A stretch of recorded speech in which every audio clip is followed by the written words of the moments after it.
1997 में Robert Kiyosaki ने एक बुक लिखी। इस बुक ने आते ही मार्केट में धूम मचा दी और बन गई एक best selling book. Robert Kiyosaki के दो पिता थे, एक तो उनके रियल फादर जिन्हें वे पुअर डैड कहा करते थे यानी गरीब पिता, और उनके फ्रेंड माइक के पिता को वो अपना मुंह बोला पिता मानते हैं और उन्हें वे कहते हैं रिच डैड।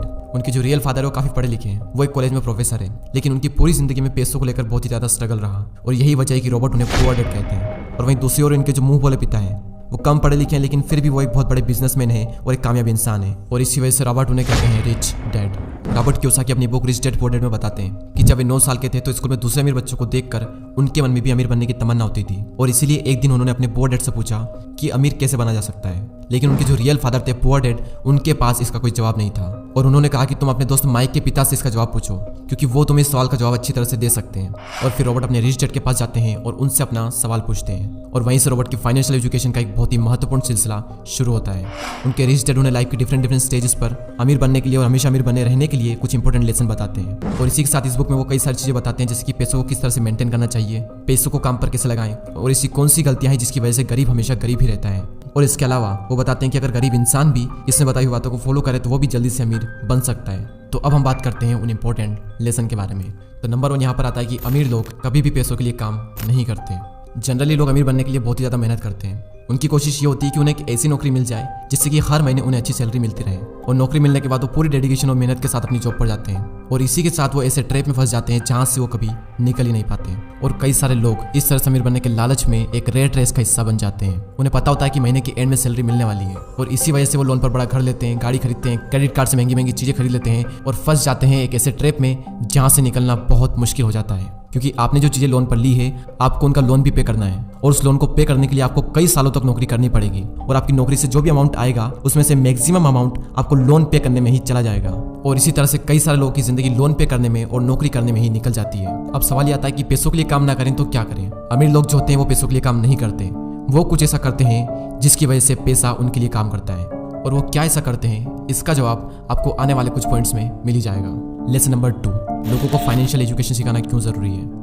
दूसरे लेसन में रिच डैड ये सिखाते हैं कि इंसान के लिए पैसों की समझ बहुत ही ज़्यादा ज़रूरी है, लेकिन आमतौर पर दुनिया के हर देश में हर तरह की पढ़ाई होती है सिवाय फाइनेंशियल एजुकेशन के। ऐसा इसलिए क्योंकि एक सिस्टम बना हुआ है कि खूब पढ़ो, अच्छे नंबर लाओ और फिर एक अच्छी नौकरी करो। पर सच्चाई यह है कि किसी भी तरह की जॉब आपको कभी भी अमीर नहीं बना सकती। मान लीजिए कि कोई भी इंसान बहुत पढ़ लिख कर मेहनत करके डॉक्टर इंजीनियर तो बन जाता है, लेकिन वो भी 9 to 5 की नौकरी के चक्रव्यूह में फंसकर रह जाता है, जैसा कि हमने फर्स्ट पॉइंट में बात की थी। और इसी 9 to 5 के चक्रव्यूह से बाहर निकलने के लिए रिच डैड ने एसेट्स और लायबिलिटीज के बारे में बताया है। एसेट्स उन चीजों को कहते हैं जो आपकी जेब में पैसा डालती है, और लायबिलिटीज उन सब चीजों को कहते हैं जो आपकी जेब से पैसा निकालती है। एग्जाम्पल के लिए अगर आपने अपने किसी घर को रेंट पर दिया है तो उसे हम कहते हैं एसेट्स, क्योंकि वो घर आपकी जेब में पैसा डाल रहा है। और वहीं दूसरी ओर अगर आप एक न्यू कार लोन पर लेते हैं तो उसे हम कहते हैं लायबिलिटीज, क्योंकि वो कार आपकी जेब से पैसे निकाल रही है। और अमीर बनने के लिए सबसे ज्यादा जरूरी चीज है कि आप एसेट्स खरीदें और लायबिलिटीज को जितना हो सके उतना कम करें। और ये सब बातें आपको दुनिया के किसी भी स्कूल में नहीं सिखाई जाती, क्योंकि वहां पर तो सिर्फ आपको अच्छी जॉब को हासिल करने के बारे में ही सिखाया जाता है। ये कभी भी नहीं सिखाया जाता कि अपने पैसों को ग्रो कैसे कराया जाए, और इसीलिए फाइनेंशियल एजुकेशन का सीखना बहुत ही जरूरी है। थर्ड लेसन है कि अपने काम से काम रखो। इस लेसन में रिच डैड ने बताया है कि काम से जॉब करने वाला इंसान कोई भी ऐसा दूसरा काम कर सकता है जो उसकी इनकम को बढ़ाए। इसके लिए जरूरी नहीं है कि शुरुआत बड़े लेवल से ही की जाए, क्योंकि हर किसी के पास इतना पैसा नहीं होता। आप अपनी नौकरी करते हुए भी अपना कोई भी पसंदीदा काम कर सकते हैं। एग्जाम्पल के लिए कोई इंसान स्कूल में टीचर है तो वो उसका प्रोफेशन है, ना कि उसका बिजनेस।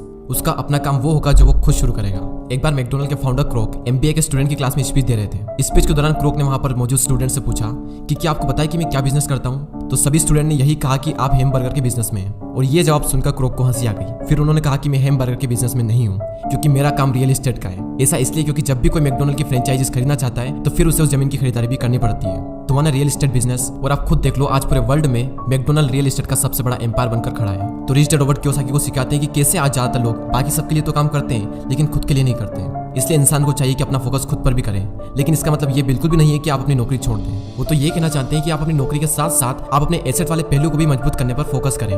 नेक्स्ट लेसन यहाँ पर आता है कि सीखने के लिए काम करें, पैसों के लिए नहीं। रॉबर्ट कियोसाकी अपनी बुक में बताते हैं कि एक बार सिंगापुर में उनका इंटरव्यू एक फीमेल जर्नलिस्ट ने लिया था, और उसने उन्हें यह बताया कि उनका सपना भी एक बेस्ट सेलिंग राइटर बनने का था, लेकिन वो नहीं बन पाई। उस महिला के लिखने का तरीका काफी अच्छा था और रॉबर्ट ने उसके कई सारे लेख पढ़े भी थे, तो इसलिए रॉबर्ट ने उस महिला को सेल्स ट्रेनिंग का कोर्स करने की राय दी।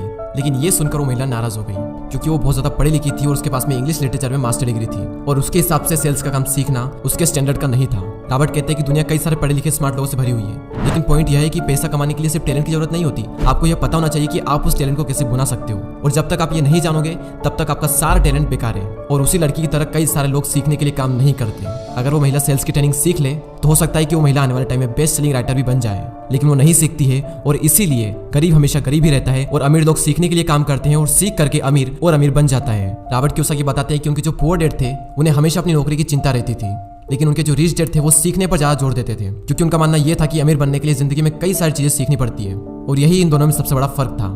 लेसन नंबर 6, रुकावटों और बाधाओं को पार करना। रॉबर्ट कियोसाकी अपनी बुक में यह भी बताते हैं कि कई सारे लोगों को पैसे की समझ तो होती है, लेकिन फिर भी उनके रास्ते में कई सारी ऐसी रुकावटें और बाधाएं आ जाती है जिसकी वजह से वो अपने एसेट्स को ज्यादा बड़ा नहीं कर पाते। और रॉबर्ट ने 5 ऑब्स्टिकल बताए हैं। पहला है डर। दुनिया का कोई भी इंसान हो उसे पैसों का नुकसान तो बुरा लगता ही है। पैसे को गंवाने का डर अमीरों को भी बहुत ज्यादा होता है, लेकिन प्रॉब्लम यह है कि पैसे का नुकसान होने के बाद उस कंडीशन से निपटा कैसे जाए। इंपॉर्टेंट यह है कि आप अपने फेलियर को किस तरह से लेते हो। अमीर और गरीब के बीच में सबसे बड़ा फर्क यही होता है कि वो अपनी असफलता का मुकाबला किस तरह से करते हैं। सेकंड जो ऑब्स्टिकल है वो है डाउट। पैसे को इन्वेस्ट करते समय हम सबके मन में डाउट होता है जो कि हमें जाम कर देता है। हर किसी के मन में सवाल होता है कि अगर मेरा इन्वेस्ट किया हुआ पैसा डूब गया तो क्या होगा, अगर सब कुछ मेरे बनाए गए प्लान के हिसाब से ना हुआ तो। इस तरह के सवाल और डाउट से हम हमेशा डर जाते हैं और जिस भी काम को करने का सोचते हैं उसे शुरू ही नहीं कर पाते हैं। और इसी तरह से हजारों मौके हमारी आंखों के सामने से गुजर कर चले जाते हैं और हम देखते रह जाते हैं। तीसरा ऑब्स्टिकल है आलस, जो कि इंसान का सबसे बड़ा दुश्मन है और इंसान को कभी भी आगे नहीं बढ़ने देता। रॉबर्ट कहते हैं कि जो लोग सबसे ज्यादा बिजी होते हैं असल में वही लोग सबसे ज्यादा आलसी भी होते हैं। जिंदगी में हर टाइम पैसों के लिए काम करने वाले लोगों को यह बात समझनी चाहिए कि किसी भी चीज की अति गलत होती है। और अभी रिसेंटली आलस को दूर करने पर भी मैंने एक वीडियो बनाया है, तो अगर उस वीडियो को आपने नहीं देखा है तो प्लीज उस वीडियो को भी जरूर देखें। चौथा ऑब्स्टिकल है बुरी आदतें।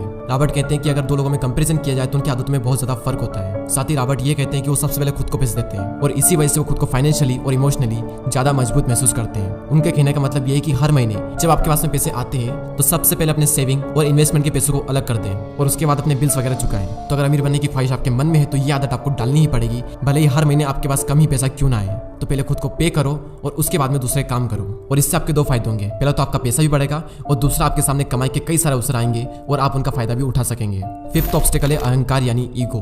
रिच डैड यह भी कहते हैं कि कुछ लोगों में अहंकार बहुत ही ज्यादा होता है और इसका यूज वो अपनी अज्ञानता को छुपाने के लिए करते हैं। वो कहते हैं कि मुझे जो भी नॉलेज है मैं उसी की बदौलत पैसे बनाने में कामयाब होता हूँ, और जो चीजें मैं नहीं जानता उनकी वजह से मैं अपने पैसों को गवा देता हूँ। इसलिए अगर किसी चीज की जानकारी आपको अच्छे से नहीं है तो अपनी ईगो को साइड में रखकर उस चीज को अच्छे से सीखें। अगर आप ये करते हो तो आप एक बहुत बड़े नुकसान से बच सकते हो। चलिए अब हम इस वीडियो की समरी देख लेते हैं। तो सबसे पहले हमने बात की कि रॉबर्ट के 2 पिता थे, एक गरीब पिता और एक अमीर पिता, और अपनी 30 साल की लाइफ में उन्होंने अपने रिच डैड से जो कुछ भी सीखा वो उन्होंने अपनी book rich dad and poor dad में बताया है। तो नंबर 1 लेसन था अमीर लोग पैसों के लिए काम नहीं करते। नंबर 2 था लोगों को फाइनेंशियल एजुकेशन सिखाना क्यों जरूरी है, और इस पॉइंट में हमने बात की थी कि अगर आपको अमीर बनना है तो आपको एसेट्स खरीदने पड़ेंगे और लाइबिलिटीज को कम करना पड़ेगा। लेसन नंबर 3 अपने काम से काम रखो। लेसन नंबर 4 सीखने के लिए काम करें, पैसों के लिए नहीं। और लास्ट पॉइंट था रुकावट और बाधाओं को पार करना, और इस पॉइंट में रॉबर्ट कियोसाकी ने 5 ऐसे ऑब्स्टिकल बताए थे जिसकी वजह से आप अपने एसेट्स को बड़ा नहीं कर पाते। और वो 5 ऑब्स्टिकल कुछ इस तरह: डर, डाउट्स, आलस, बुरी आदतें और ईगो। और दोस्तों मैं आप सबको रिकमेंड करूंगा कि आप सबको ये बुक जरूर पढ़नी चाहिए। इस बुक की लिंक नीचे डिस्क्रिप्शन में है। ये बुक आपको हिंदी और इंग्लिश दोनों में ही मिल जाएगी। और अगर अभी तक आपने हमारे चैनल को सब्सक्राइब नहीं किया है तो सब्सक्राइब करके हमारी कम्युनिटी का पार्ट बने। मैं मिलूंगा आपसे अगली वीडियो में। जय हिंद, जय भारत।